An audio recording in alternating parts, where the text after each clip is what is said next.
Hey y'all, so I am back with another video, and in this full set tutorial I'm going to be doing a spring inspired set.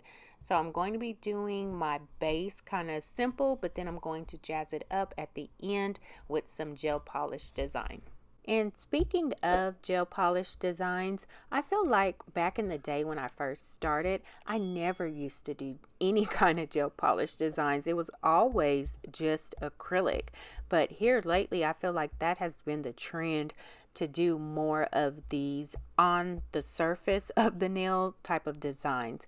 So just a lot of gel polish, a lot of different colors, a lot of added nail art has definitely been trending.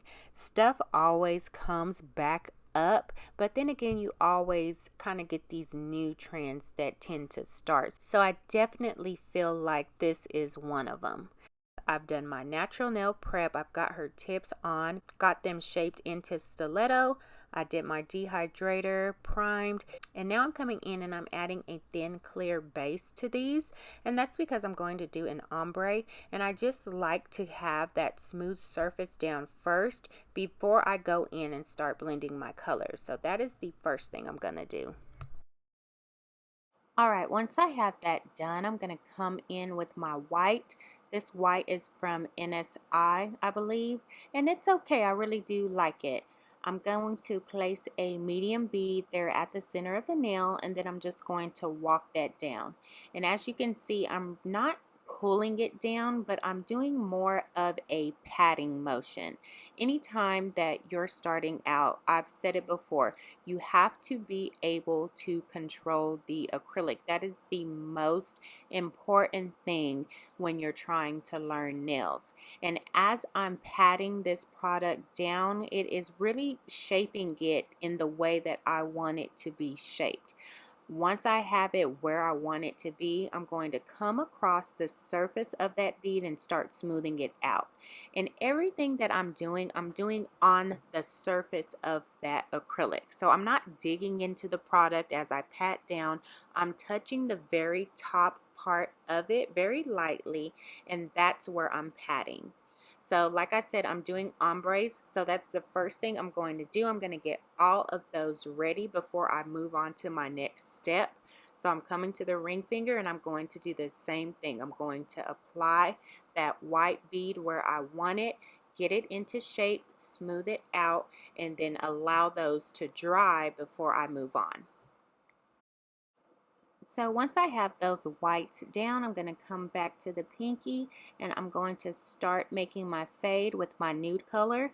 This nude color is from Valentino. I just recently got it and I'm not sure of the name, but of course I will leave it in the description. But I really do like this color, y'all. I was telling you that I have a hard time finding those more warmer, deeper nude tone colors to fit dark skin, and this one has been working perfectly. I even like it on tan skin for more of a darker kind of nude vibe, so I have been enjoying it. I'm glad I found this color. So I've already applied one bead, and now I'm going to come in with my second bead and I'm going to start building this ombre up. Whenever you're doing ombres, it's always best to work with small beads. That way you can build it up and create a better fade. So now I'm coming in with my cuticle bead and I'm placing that more so away from the cuticle area, and then once I have it kind of spaced out from sidewall to sidewall, I'll start blending it down. I always start from one side, work my way through the center, and then follow through to the other side. And when you do that, that cuticle area in the back, that acrylic kind of just molds there. So it's not a lot of work you should be doing when it comes to your cuticle application. Of course, I'm coming in now and I'm blending over the top. I'm making sure that all of that product is where it's supposed to be.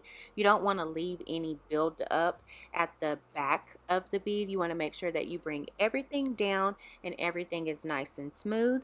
And then just for good measure, sometimes I'll go around the cuticle area and kind of just clean it up, make sure that there's nothing there. But I do find the less you do, the better your cuticle application is going to be. It's going to flush out easier and you're not going to have any trouble when it comes to lifting.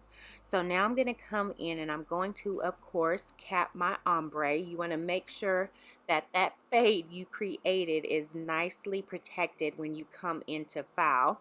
So I'm going to start right where that fade is, bring my clear bead all the way down, make sure that I am smoothing it out and molding it as well. Then I'm going to come in and also do a small bead towards the back just to blend everything together.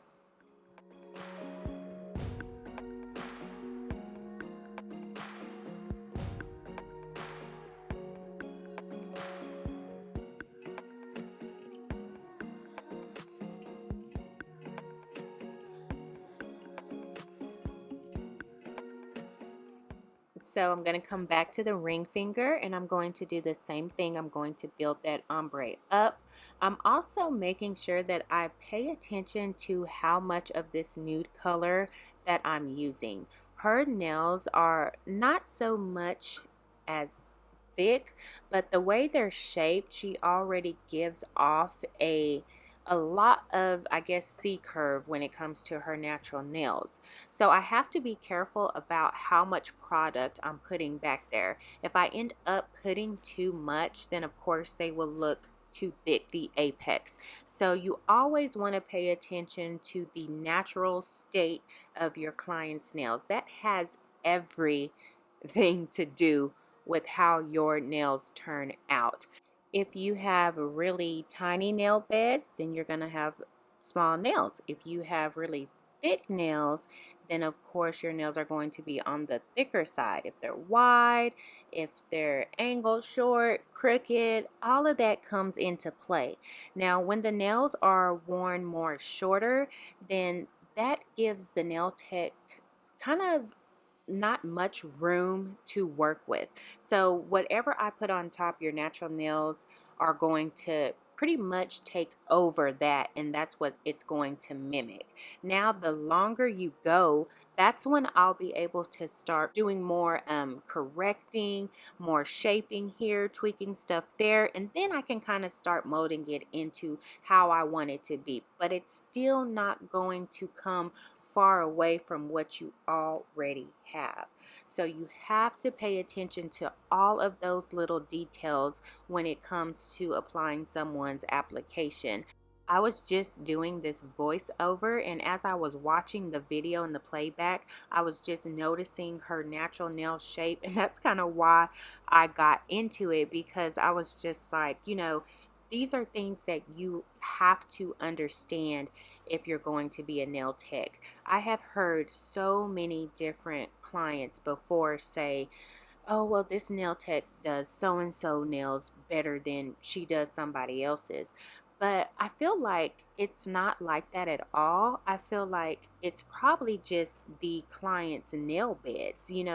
They're probably more narrow, they're like a finer nail just in general to work with, so their nails always come out looking good.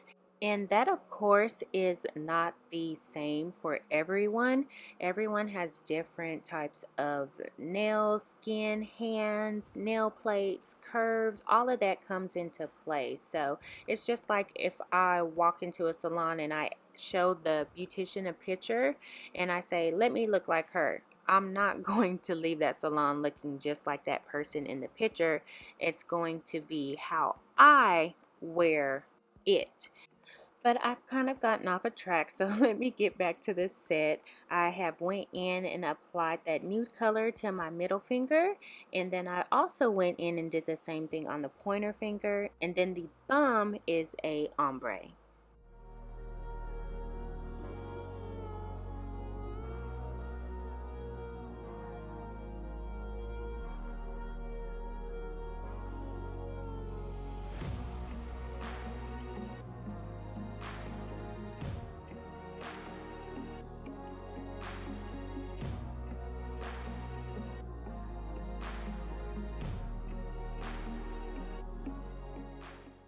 So of course, after I went and applied everything, here are the nails just with application.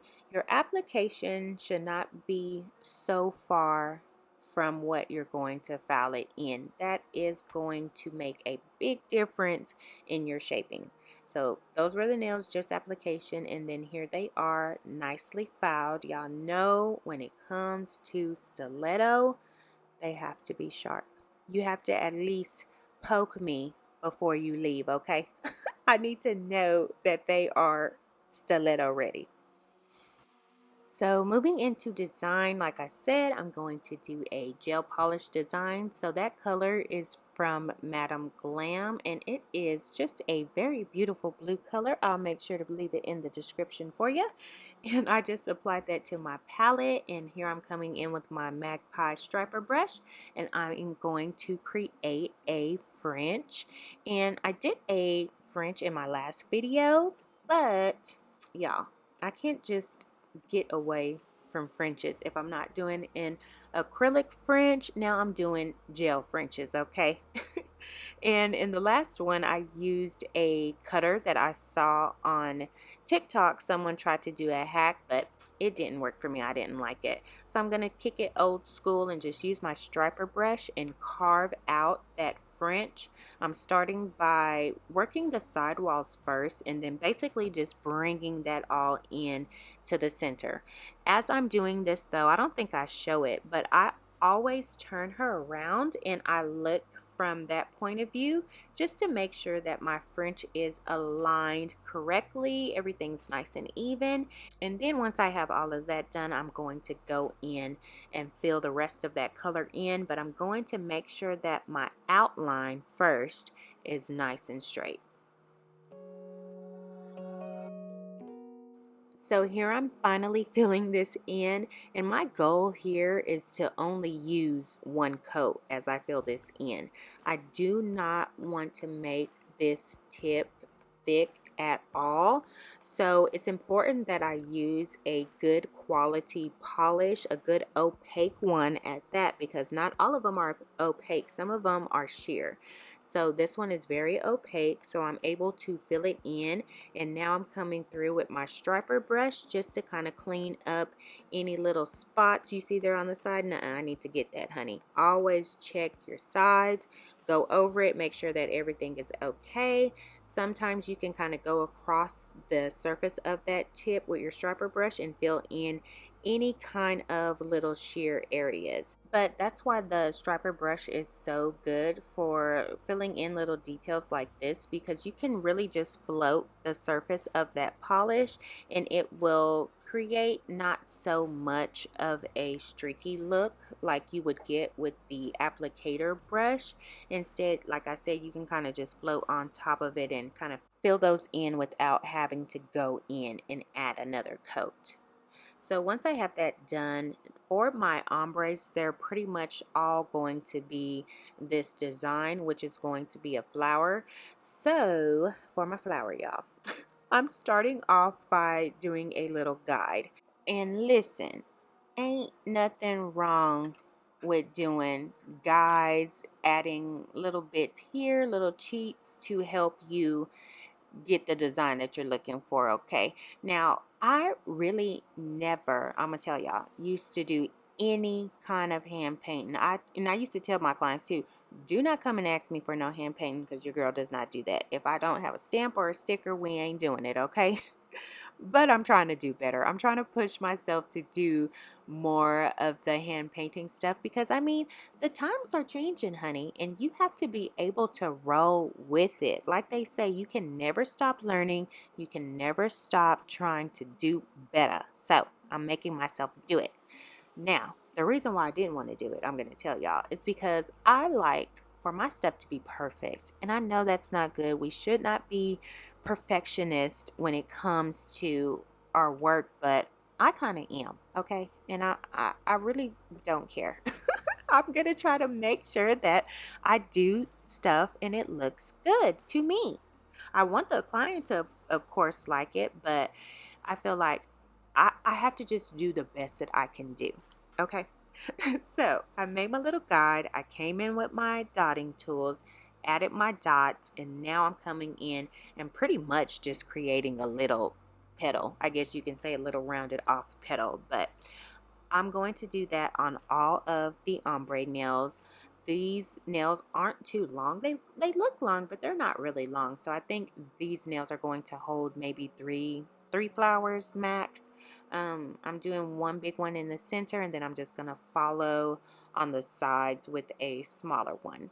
And I'm gonna start off by doing those, and then once I have those done, I'm going to cure them, and then I'll finish up by adding my little centerpiece. But these little flowers, y'all, are so trendy. Everybody is getting them. I see them everywhere. So I have been doing a ton of them. And they're super cute, dainty. I like it. I like anything like that. So I went in and I filled in all of those flowers. These are what you would, I guess, consider easy peasy little nail art, but it took me forever, okay, to fill in all of these little flowers. But I got them done, and like I said, once I did that, I'm just going to come in with my Young Nails yellow paint gel and just fill in that centerpiece. I have been using my Young Nails paint gels a lot. So I really have been enjoying those. So last but not least, I have one nail left, and if you notice, I top coated this prior to me coming in and adding this blue French nail art, and now I'm just going to come in while it is not cured and sprinkle over some glitter so I can have kind of like a little sugar effect. And I'm not sure what sugar this is, but I felt like it was too chunky. I wanted something more finer, so I may have to put that one in the back. But that is it for this set, y'all. Thank you so much for watching. Don't forget to like, comment, and subscribe, and I will see y'all in another video. Bye.